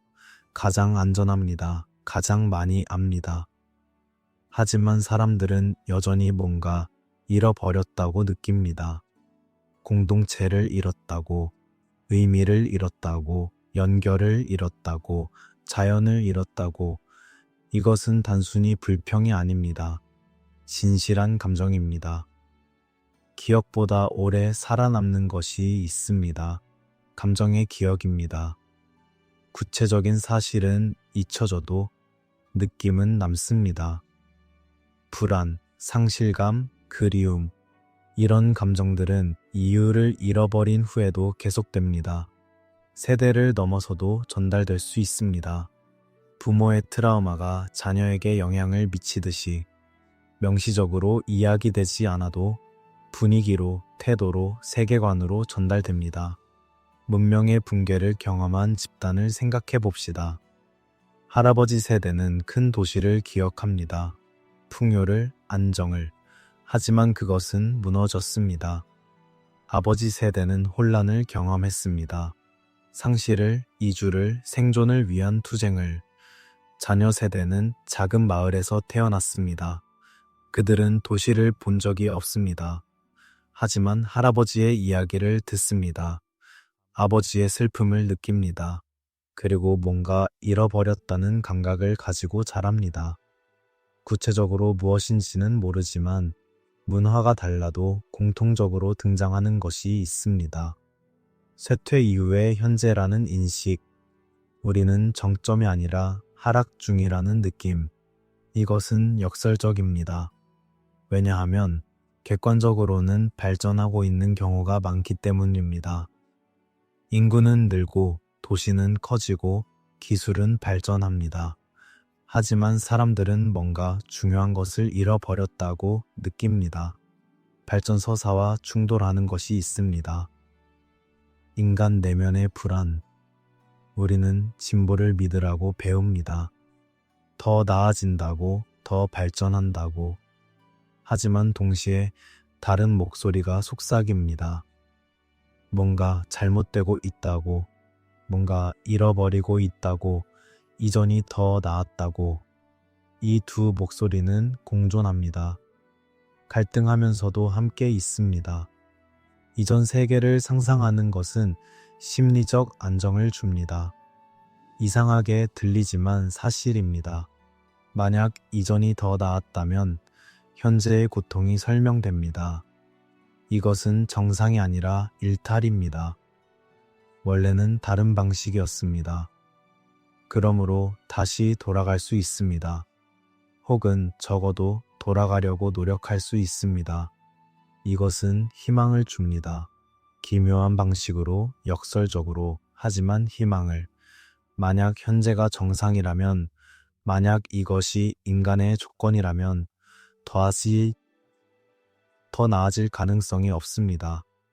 하지만 만약 현재가 타락이라면, 쇠퇴라면 원래는 다른 방식이 가능했다는 증거가 됩니다. 우리 안에 그 기억이 남아있다는 증거가. 그러므로 다시 찾을 수 있습니다. 어쩌면 이것은 본능일지도 모릅니다. 기억하지 못하는 실패를 반복하지 않기 위한 본능. 구체적인 기억은 사라졌지만 경고는 남아있는 것. 조심하라. 너무 자만하지 마라. 모든 것은 끝날 수 있다. 이전에도 그랬다. 이 메시지가 신화로 코딩되어 전달되는 것일 수 있습니다. 당신은 자신의 내면을 들여다봅니다. 조용히, 판단 없이. 당신도 그 감각을 가지고 있습니까? 뭔가 잃어버렸다는 느낌. 구체적으로 무엇인지는 모르지만 어딘가에 속해 있었다는 희미한 기억. 더 연결되어 있었다는 느낌. 이것은 착각일까요? 아니면 오래된 진실의 메아리일까요? 답은 중요하지 않습니다. 느낌 자체가 중요합니다. 그것이 우리를 인간답게 만듭니다. 과거를 그리워하고 미래를 걱정하고 현재에 완전히 만족하지 못하는 것. 이것이 우리입니다. 항상 뭔가를 찾고 항상 뭔가를 잃어버린 존재. 밤은 당신을 부드럽게 감쌉니다. 이 생각들은 무겁지 않습니다. 오히려 위안이 됩니다. 당신만 그렇게 느끼는 것이 아니니까요. 모든 세대가, 모든 문화가 같은 감각을 공유했으니까요. 우리는 긴 사슬의 일부입니다. 과거와 미래를 연결하는. 지식은 어디에 저장될까요? 이것은 단순한 질문처럼 보이지만 깊이 생각하면 복잡합니다. 우리는 보통 지식이 책에 있다고 생각합니다. 도서관에, 컴퓨터에, 데이터베이스에. 하지만 이것은 불완전한 답입니다. 지식은 물질이 아니라 관계 속에 존재합니다. 책을 생각해 봅시다. 책은 지식을 담고 있습니까? 부분적으로만 그렇습니다. 책은 기호를 담고 있습니다. 글자, 단어, 문장. 하지만 이것들이 지식이 되려면 읽는 사람이 필요합니다. 그 언어를 아는 사람, 그 맥락을 이해하는 사람, 개념을 파악할 수 있는 배경을 가진 사람. 이 모든 것이 없으면 책은 그저 무늬가 있는 종이일 뿐입니다. 로제타석을 생각해 봅시다. 1800년 동안 그것은 있었습니다. 글자는 그대로였습니다. 정보는 모두 거기 있었습니다. 하지만 지식은 없었습니다. 아무도 읽을 수 없었기 때문입니다. 언어가 잊혀졌기 때문입니다. 로제타석이 발견되고 샹폴리옹이 해독에 성공하기 전까지 그 안에 지식은 접근 불가능했습니다. 잠겨 있었습니다. 기록 매체는 모두 취약합니다. 각기 다른 방식으로, 하지만 모두 취약합니다. 점토파는 가장 오래 지속됩니다. 불에 구워지면 돌처럼 단단해집니다. 수천 년을 버팁니다. 하지만 깨지기 쉽습니다. 그리고 무겁습니다. 많은 정보를 담을 수 없습니다. 파피루스는 가볍고 많은 것을 쓸 수 있습니다. 하지만 습기에 약합니다. 이집트의 건조한 기후에서는 살아남지만 다른 곳에서는 빠르게 썩습니다. 양피지는 더 튼튼합니다. 수백 년을 버틸 수 있습니다. 하지만 비쌉니다. 동물 가죽으로 만들어지니까요. 그래서 재사용됩니다. 오래된 텍스트를 지우고 새로운 것을 씁니다. 고대 지식이 이렇게 사라졌을까요? 종이는 더 저렴합니다. 대량 생산이 가능합니다. 하지만 불에 약하고 물에 약하고 벌레에게도 약합니다. 적절한 보관 없이는 100년도 버티기 어렵습니다. 디지털 저장은 가장 취약할 수 있습니다. 엄청난 양의 정보를 담을 수 있습니다. 쉽게 복사하고 전송할 수 있습니다. 하지만 전기가 필요합니다. 기계가 필요합니다. 소프트웨어가 필요합니다. 이 중 하나라도 없으면 접근할 수 없습니다. 그리고 기술은 빠르게 변합니다. 10년 전의 저장 매체가 지금은 구식입니다. 20년 전의 것은 읽기 어렵습니다. 50년 후에는 어떻게 될까요? 가장 오래 지속되는 저장 장치는 사실 공동체입니다. 사람들의 집단, 지식은 사람들 사이의 관계 속에 살아 있습니다. 스승이 제자에게 가르칩니다. 장인이 도제에게 보여줍니다. 어머니가 딸에게 전합니다. 노인이 젊은이에게 이야기합니다. 이 전달 과정에서 지식은 살아 있습니다. 변형되고 적응하고 새로운 맥락에 맞춰집니다. 공동체가 붕괴될 때 지식이 함께 사라지는 이유가 여기 있습니다. 책이 불타서가 아닙니다. 물론 그것도 문제입니다. 하지만 더 큰 문제는 사람들이 흩어지는 것입니다. 스승이 죽고 제자가 없는 것, 장인이 은퇴하고 후계자가 없는 것, 대화가 끊기는 것, 질문할 사람이 없어지는 것, 전문화는 양날의 검입니다. 지식을 깊게 만듭니다. 한 분야에 집중하면 더 많이 배울 수 있습니다. 더 정교해질 수 있습니다. 하지만 동시에 취약해집니다. 그 전문가가 소수이기 때문입니다. 만약 그들이 사라지면 그 지식도 사라집니다. 다른 사람들은 모릅니다. 기본 원리조차 모를 수 있습니다. 중세 유럽의 대성당 건축을 생각해 봅시다. 놀라운 기술이었습니다. 수학, 기하학, 구조, 공학. 하지만 이 지식은 소수의 장인들에게 집중되어 있었습니다. 비밀로 지켜졌습니다. 길드의 비법이었습니다. 흑사병이 유럽을 휩쓸었을 때 많은 장인들이 죽었습니다. 그들과 함께 기술도 사라졌습니다. 후대는 대성당을 보고 경탄했지만 어떻게 지었는지 완전히 이해하지 못했습니다. 현대 사회의 지식 집중 현상도 비슷합니다. 우리는 많은 것을 압니다. 인류 역사상 가장 많이 압니다. 하지만 이 지식은 극도로 전문화되어 있습니다. 한 사람이 아는 것은 전체의 극히 일부입니다. 우리는 서로에게 의존합니다. 엔지니어, 의사, 프로그래머, 농부, 전기기사, 각자 자기 분야를 압니다. 하지만 다른 분야는 모릅니다. 우리는 얼마나 많은 것을 이해하지 못한 채 사용하고 있는가? 당신이 지금 사용하는 기계를 생각해 봅시다. 컴퓨터, 스마트폰. 당신은 어떻게 작동하는지 압니까? 반도체가 어떻게 만들어지는지, 소프트웨어가 어떻게 컴파일되는지, 네트워크가 어떻게 데이터를 전송하는지 대부분의 사람들은 모릅니다. 알 필요도 없습니다. 그저 작동하니까요. 하지만 만약 그것이 멈춘다면, 만약 만들 수 있는 사람들이 사라진다면 우리는 고치지 못할 것입니다. 이해하지 못하니까요. 그것은 우리에게 마법이 될 것입니다. 작동했던 마법, 하지만 지금은 죽은 마법. 기억이 끊기면 기술은 즉시 낯선 유물이 됩니다. 이것은 과장이 아닙니다. 실제로 일어났던 일입니다. 여러 번. 로마의 수도교를 보던 중세인들처럼 그들은 경탄했지만 이해하지 못했습니다. 원리를 몰랐습니다. 그래서 재현하지 못했습니다. 단지 몇 세대 만에 지식이 끊겼기 때문입니다. 문명이 유지되는 조건에 대해 생각하게 됩니다. 조용히, 깊이.